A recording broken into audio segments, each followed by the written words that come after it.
My name is JSummit, and my senior project was based off of sports medicine.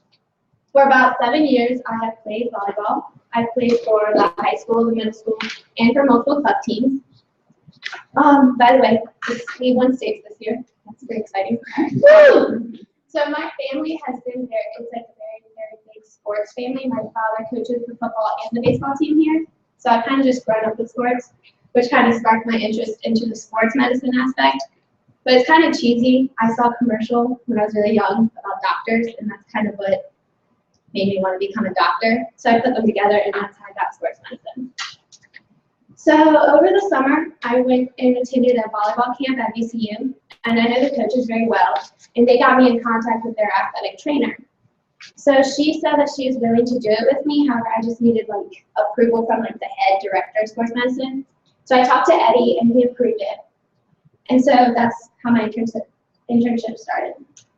So first I did it with a soccer athletic trainer, and she was pretty cool. She was kind of quiet around me, but I was also quiet around her. We kind of just went around and like, she drove me to their soccer practices, and we kind of just sat out there and watched them. We filled up the water bottles and the Gatorade bottles. We put on heart monitors on them for them to monitor their heart.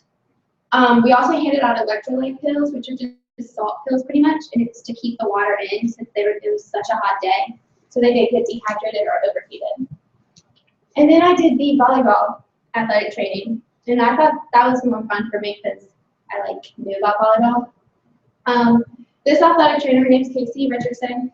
I liked her a lot more because she kind of talked to me more, and like she taught me a lot more. Even though I knew some of the things she said from the sports medicine class I took last year, but she was just more active with me. And so technically I'm not allowed to do anything because I'm not certified. And so if I did something and something bad happened, it all fall back on VCU. However, I was able to massage her shoulder because she has a knot. And so because it's kind of cool, it was like a scraper thing, and you would scrape over the knot. And you know where the knot is in the muscle, but the cool thing about it is if you scrape over a smooth part, it's very smooth, but if you scrape over a part near the knot, it's not as smooth because you can feel the ridges in the muscle. So that's really cool. And so this is the room that we did it in. That's the room for the volleyball one. For the soccer one, it was like a separate room in their actual sports medicine building. This was like where their arena is.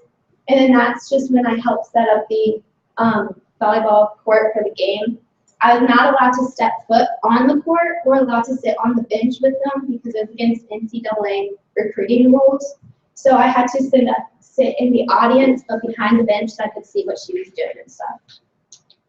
So for my senior legacy, I did a CPR class.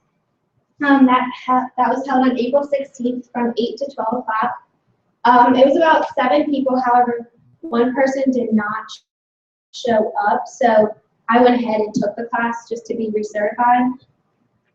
We did adult CPR, ped CPR, and infant CPR. The cool thing is like the infants are 0 to 12 months, and peds are pretty much just 12 months to puberty, and then adults are puberty and up.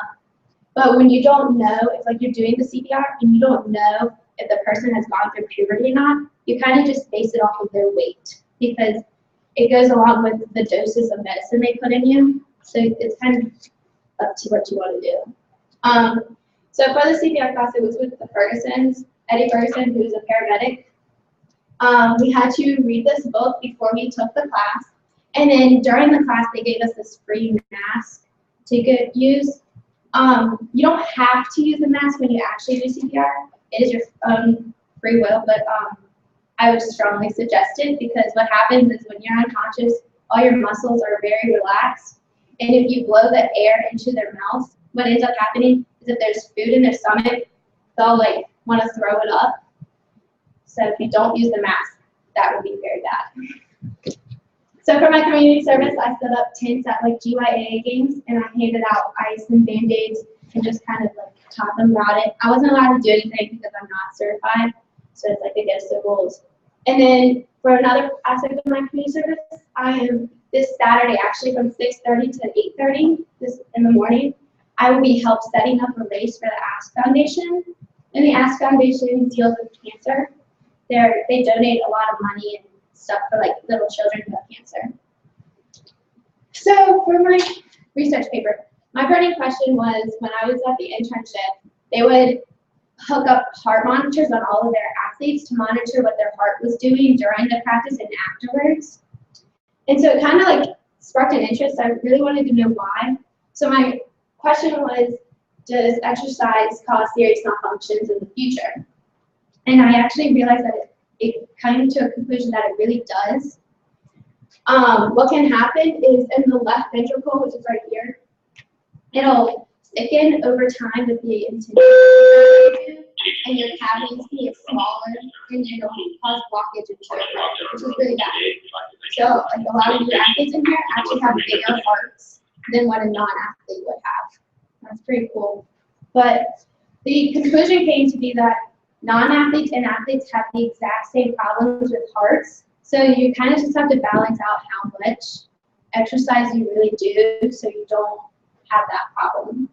And hypertrophic cardiomyopathy is the leading cause of death in teenagers nowadays. So for the future, I am going to tech Go Hokies, and I will be spending time in doing biochemistry, and I hope to take that onto the oncology route, which is studying cancer. And my advice is to just kind of relax. It's a very, very stressful year with all of your classes plus this class. So you kind of need to take time for yourself, because if you don't, it can get really bad. And yeah, it's really bad. Any questions?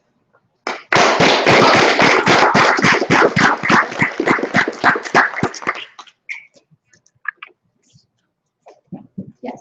Josie, what do you talked about your background as a high school athlete? Do you think there are benefits if you were to go into a field like sports medicine, having been an athlete yourself? Do you think there would be benefits to having that background? I think so, because you would understand, like, you understand how the body works more, not just knowing it by the book, but you know it because you experienced it all. So I do think there would be benefits. Yeah. The most common injury with volleyball is what kind of injury? The most common injury with volleyball, tendonitis. I have tendonitis. It's just like the repetitive jumping. I have it in both ankles and my knee. So there's not really a way you can prevent that in volleyball because you jump so much and you put so much stress on your joints. You kind of just have to treat it as it goes. What position? I'm a setter. Well, I was